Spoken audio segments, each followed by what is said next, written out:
But our little gathering right now is for us to educate and do a little bit more in depth about the 7 principles, the Unguzu Saba. So I'm going to read all of them off down the line. Sure. The 7 principles. Okay. And then we're going to go back and talk about them a little bit. Okay. The first one is, Christa and I mentioned this yesterday, Kujichagulia. Self-determination. Self-determination. And I'm not going to go into the details, but the next one is Ujima. Ujima. Collective work and responsibility. Ujamaa, cooperative economics. And Nia, anybody know that one? Purpose. Purpose, right. And Kuumba, Creativity. creativity. And Imani, my favorite. Faith. Faith, right. So, We can't forget Umoja. Umoja, how did I Unity. forget Umoja? Unity, Yes. that's right. Yeah. That's the root of it all. Yes. Yeah. That's where it And starts. that was the spearhead for the commission pretty much that I received from Pastor John, who's retired.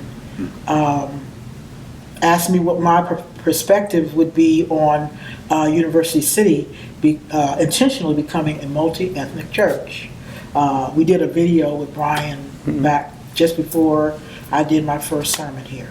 And he challenged me to make a suggestion of what we could do. I offered Kwanzaa because it is built up on a foundation of people coming together Yes. in unity and having a greater understanding and respect for one another's culture. Yeah, and it started with separation, right? Yeah. It started with the Watts riots. That's right. Of 1965. That's right. When the Dr. young man Mulana was. Karenga. Yep, Dr. Mulana Karenga. It was a young boy who was kind of got disgruntled with the police. Police took it a little too far, and Dr. Mulana Karenga did this in response to that. You know, it was so much separation, and the police versus the people versus the police, and protecting your community but protecting the state, and then it just becomes, you know what?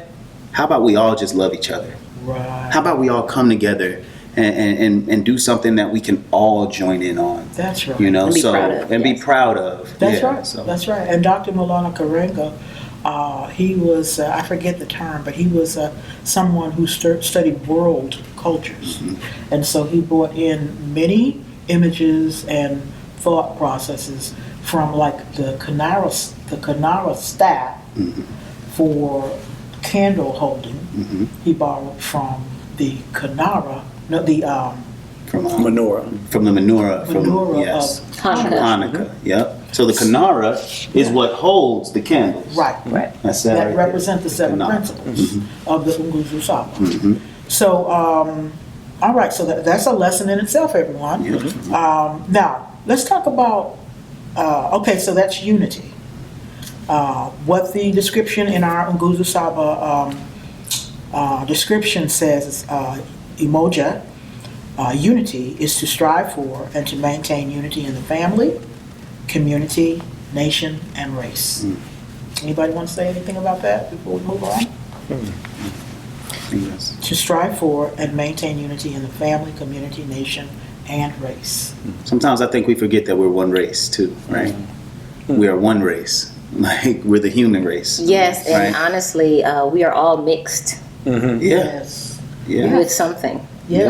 And within American society, we are increasingly becoming more diverse. Yes. So it's very important that we tap into cultural practices such as this Yes. to just make us all better people, Yes. well-rounded individuals. Yes. And one that may cause controversy Yeah. is that civilization was began in Africa. A lot of people don't know that. A lot of people would disagree. But it has been my education that civilization began in Africa. So we will move along with that. And Kujichagulia is the next principle, self-determination, Determination. to define ourselves, name ourselves, create for ourselves, and speak for ourselves. That's what we were talking about earlier, Brian. Because back in slavery days, we were not, the African Americans were not given permission to talk about things of their own culture. They were not given permission to tell their own stories and so forth.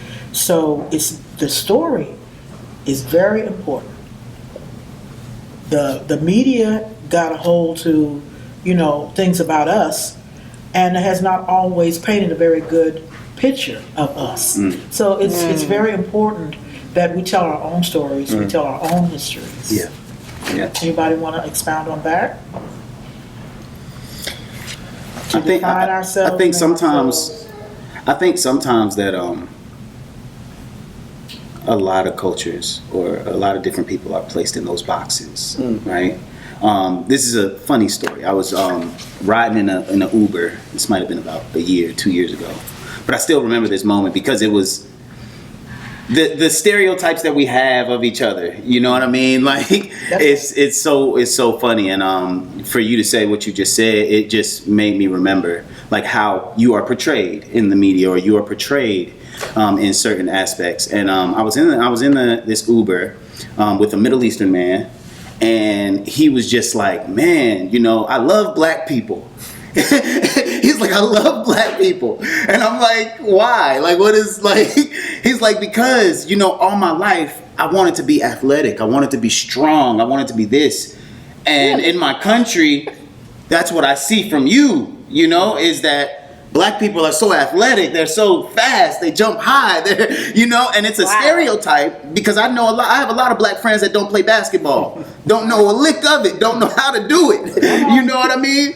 And it's so funny how we can have these stereotypes because as I'm listening to him, I'm thinking, well, I wish I could be smart like you. I want to be a doctor or a lawyer or this or that, and there are a lot of black people who are doctors and lawyers and doing this thing, and there are a lot, right? You can't. There are a lot of Middle Eastern people who play basketball and just aren't given a chance, maybe because of how they look, or not because of their skill. And now things are starting to shift and change, and I think that self-determination is allowing us to push through those types of stereotypes. And whether it's a good stereotype, a bad stereotype, whatever it is, I think that self-determination says, I'm going to change the narrative of how people look at me. I'm going to change the narrative about how how I work in this space.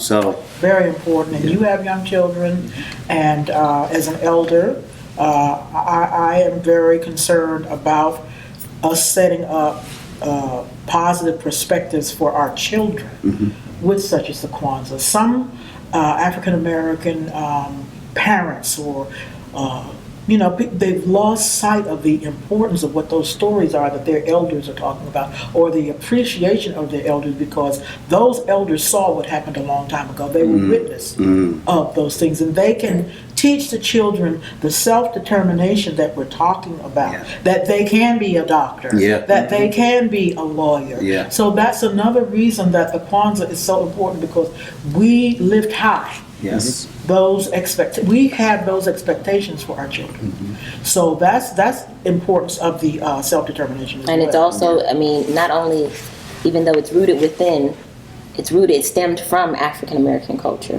or African culture, right?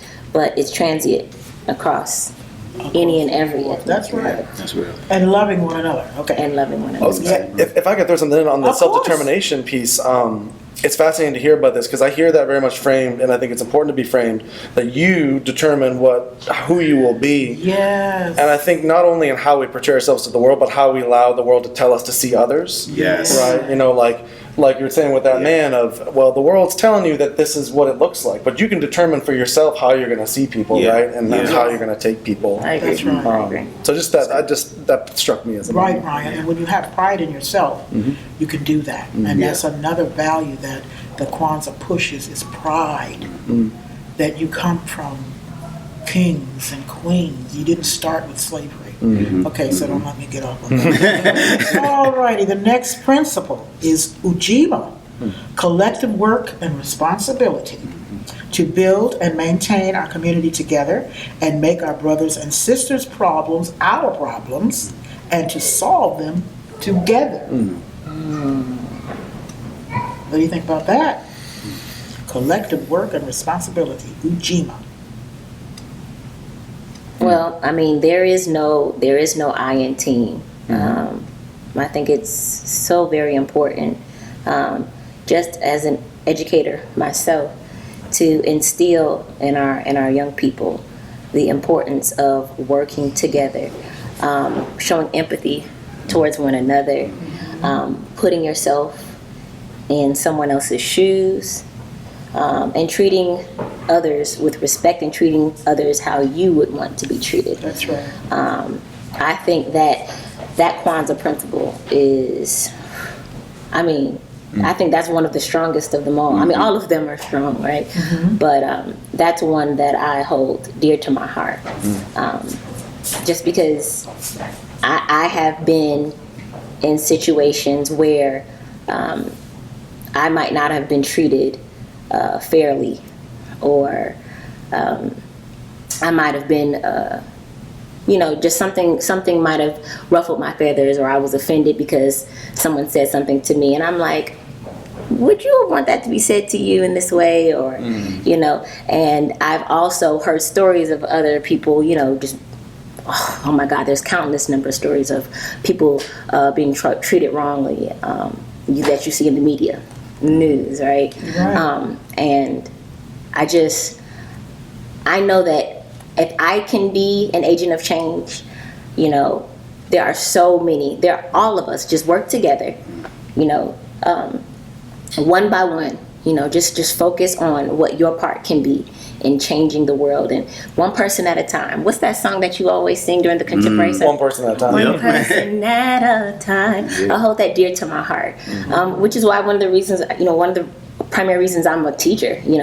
I know that if I can just teach one child, if I could just get through to one child today and just let them know that they are valued, that they can make a difference no matter what background, no matter what culture you come from, no matter what your mom or dad may have done or may not have done yet, you can be that agent of change. Treat people how you want to be treated. Yeah. What goes around always comes back around. That's right. And if we all have that mindset, that individual mindset, oh my goodness, how impactful can that be? Yes. And we're hoping that the children will become leaders, and they need that kind of empathy. Yeah. Good leaders have empathy Yeah. to help other people, right? Yes. So we know some leaders that are not, but Yeah. we'll stop there. Right. Okay, the next principle is Ujamaa, cooperative economics. They all they sound like they're the same, but they're not. Right. Ujamaa, cooperative economics, to build and maintain our own stores, our own shops, and other businesses to profit from them together. Yep. Well, I think, this time, more than any time before, we're seeing more small-owned businesses, black-owned businesses. Yes. We're seeing diverse businesses. And that's just such a beautiful thing. People just reaching for their dreams. Realizing that they can have them. Yes, coming against the grain. Those stereotypes, what they're told they cannot do, and just going for it. And again, I hate to beat a dead horse to death, but we have to do that for our children.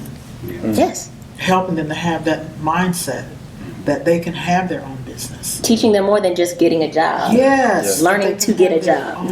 And it's cooperative economics, right? So I think when I hear that, I think a lot about not only building your own business, but stepping out and supporting. And supporting one another. And supporting another someone business. else's business. Right, because just because I am running a fitness business doesn't mean I can't support your fitness business. Right. Just because we may be competitors in a sense does not mean we cannot support each other and spread that knowledge. And to add on to that, how can we make a meaningful impact within our community, inner and outer community? Because if with I my hold, product or service. if I take all the economics and hold it for myself, right, and I never give you 380, then what happens to us in this circle? Now Brian feels like, oh wait, I've got to get with these two and figure out how to get some of that, or Christa feels like, oh well, I'm gonna just take it, Now it changes the whole the whole dynamic of what we could be, of our unity.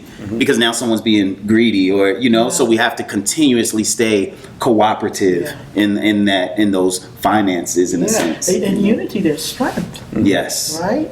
Yes. Very much so. Working together. And that goes back to Ujima, which is collective work and responsibility. Yes. So Umoja. wait a minute, you said Ujima. Yep, collective Ujima. work and responsibility. Yep, it goes right back to that. They reinforce one another. Yes, they do. Yeah, Yep. exactly. And that's exactly what we're talking about. These principles, Go hand with in the hand. meaning of them, they support each other. Yep. They reinforce back and forth. And it can be celebrated by anyone. Yeah, that's right. That's right. Yes. I was struck by this one in particular, because I think so often we're taught that money is like pie. It's like, well, if I eat some pie, you can't have some pie. There's no pie for you. And it's like we're told this myth of competition, but not in a good, like, there can be good competition, right? Like we're building each other up, and there's iron sharpening iron, and like, oh, you're doing really well, I'm going to try that. Yeah. But the myth that, like, well, I have to sabotage and we have to fight against, but that none of us are acting alone in that. It's not pie. Right. Economics isn't pie. Like, there is more. It will generate. Yes. Always. Yeah. There's value to be generated Yes, together. indeed. Well, we're up to Nia, Yeah. purpose. And to make our collective vocation the building and developing of our community in order to restore our people to their traditional greatness. Purpose. Purpose. Well, one thing that I know to be true is that God created us all, on purpose, for a purpose. Yeah. Right? Yeah. So many of us, we're still trying to figure out our purpose. That's true.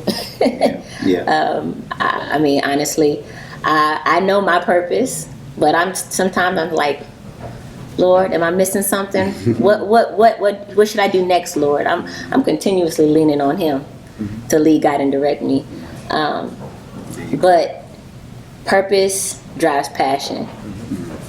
And how can you second that? I know you got something good to say. Yeah, Purpose drives passion. That's what I mean. I'm taking a page out of your book, your why, right? That's finding your why. Like we all have a purpose, but if we're stuck in our economic state and we're trying to keep it all for ourselves, you'll never be able to branch out to see what that purpose may be or could be. One thing that we had here a few weeks ago was Block Love. Block Love came, and that woman found her purpose.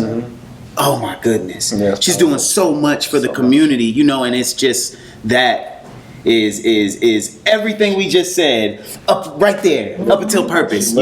She is living it. She is Kwanzaa. Figuring out ways to help people in a new way, in a different way. Bringing people together to go to a place that has a need. Yeah, she saw a need. And then being self-determined to go and attack that need.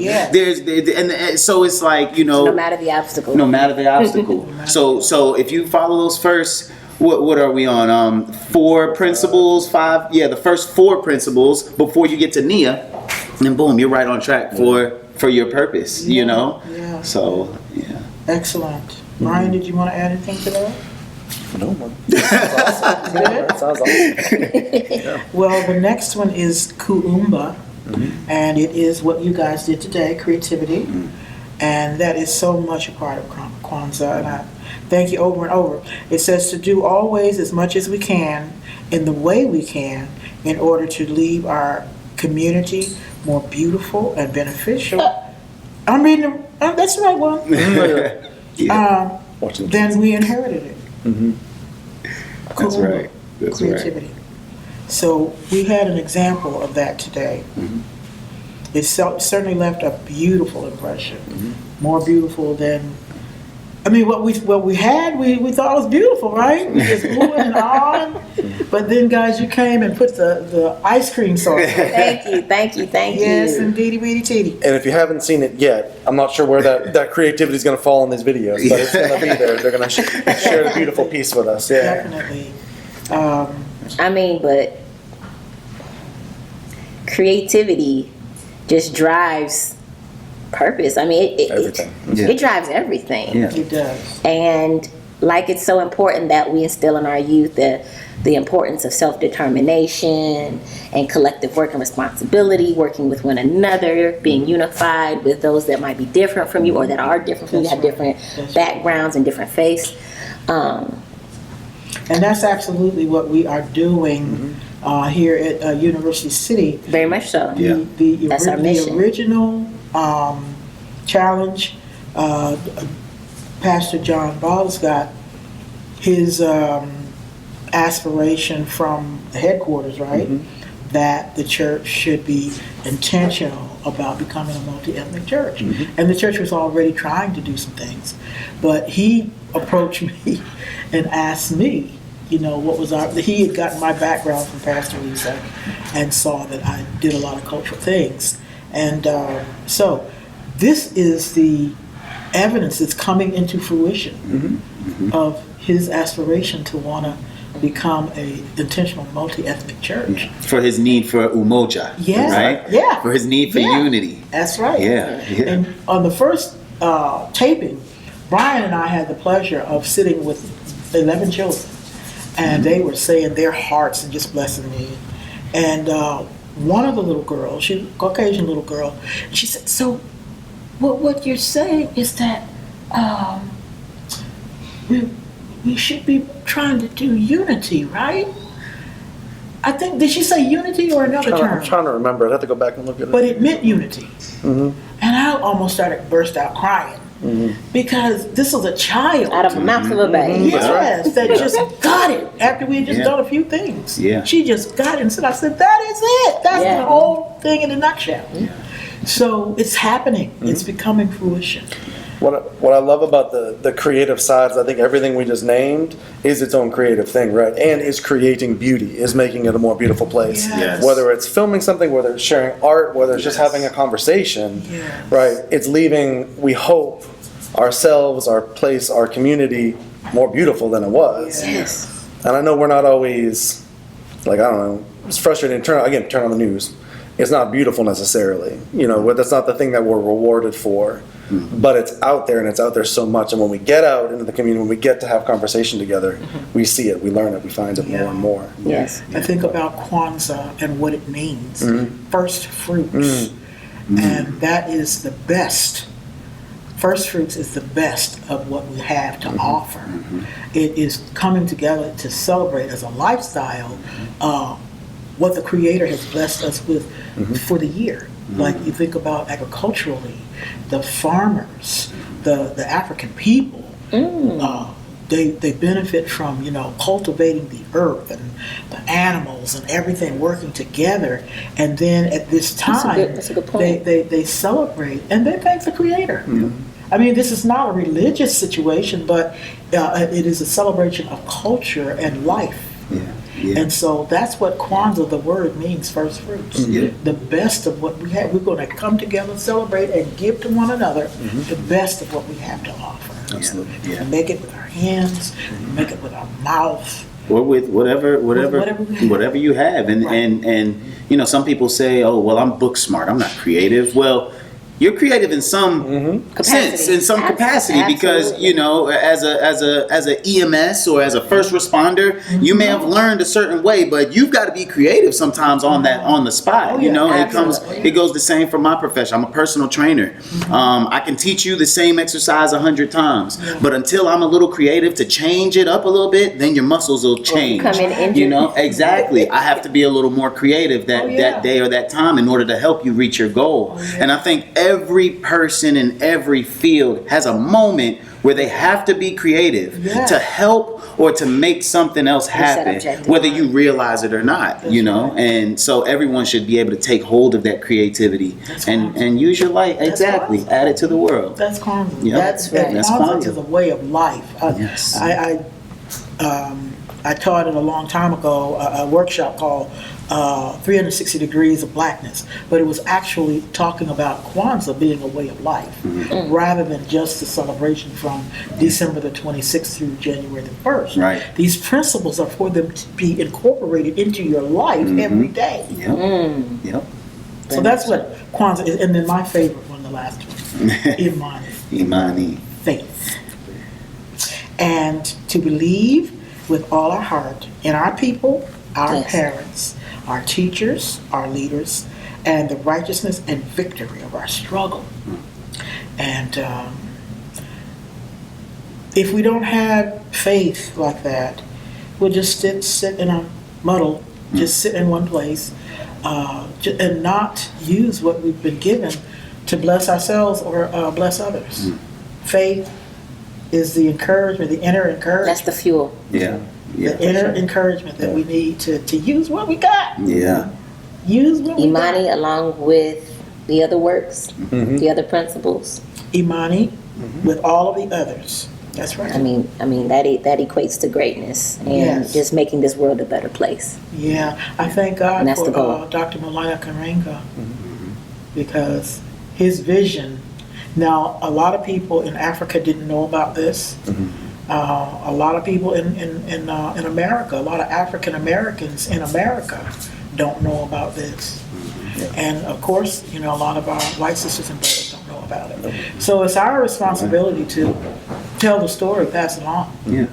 To create that unity, to create that space where we can all sit and have these principles rest in our hearts. And I thank God for Brian, who kept the torch going, because we didn't do so well last year. We did a lot of talking. We went, and everybody was so kind of knocked off a kilter because of COVID. We were kind of chasing our tails a little bit, but and I just stopped because I knew the level of quality that I was used to with Kwanzaa, and we wanted to do it right. And then Brian came up with this educational video series. And found a way. He was creative. Yes. We planted a seed and we've nurtured it together, and it's And he came and found me and brought the new pastor on board. And so we thank God for you, Brian. Amen. I'm grateful to be a part. Amen. And one thing I want to say about Kwanzaa as well, sometimes people think that Kwanzaa is a holiday that pushes out other holidays, right? We've got to do one or the other. We can't celebrate Hanukkah and Christmas, we can't celebrate Christmas and Kwanzaa. But really, you can celebrate it all because it's a celebration of life. It's a celebration of love. It's a celebration of us as people together. That's right. You know, so if you celebrate Christmas, you can still turn around and celebrate Kwanzaa because it's all, it's the same spirit. The spirit of love is what we want to create. And spreading peace, and spreading peace. Right. So when Christmas is over, don't just forget about Kwanzaa. Take that Christmas spirit and let it carry on. Okay. Yep. And then on January 1st, don't forget about Kwanzaa. Keep it going. The whole spirit year round. Yeah. 365 days of giving and sharing, practicing those principles. Yep. So that's what we're about. Absolutely. And Christa and Rasheem, thank you guys so much for being here and being part of the conversation today. We really appreciate you. Thank y'all for having us. And what's the word? Habaragani. Let's say Harambe. Harambe. That's a good one too, though. Yeah, Habaragani is a term that they usually say at the end of the Kwanzaa. Habaragani is at the beginning, and Harambe is at the end. And I think they do it 7 times, don't they? Yeah. Harambe! 7 times at the end. Yep. Yep. We'll work on that for the 29th. Then. Yeah. So everybody. All right. Well, thank you all for watching. Hey, and, thank you. We'll see you on the 29th. Amen. Amen.